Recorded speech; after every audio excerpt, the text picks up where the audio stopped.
This is just a quick video of my British Airsoft Army outfit.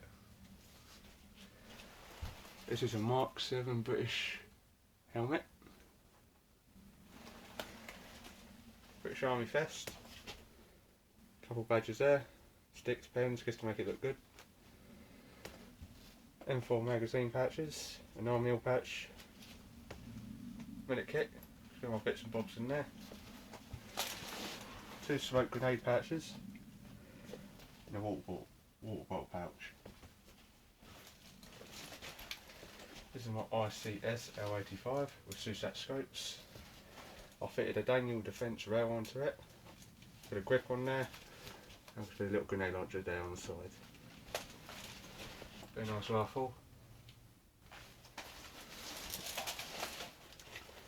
This is my WE Glock 18 pistol, very nice.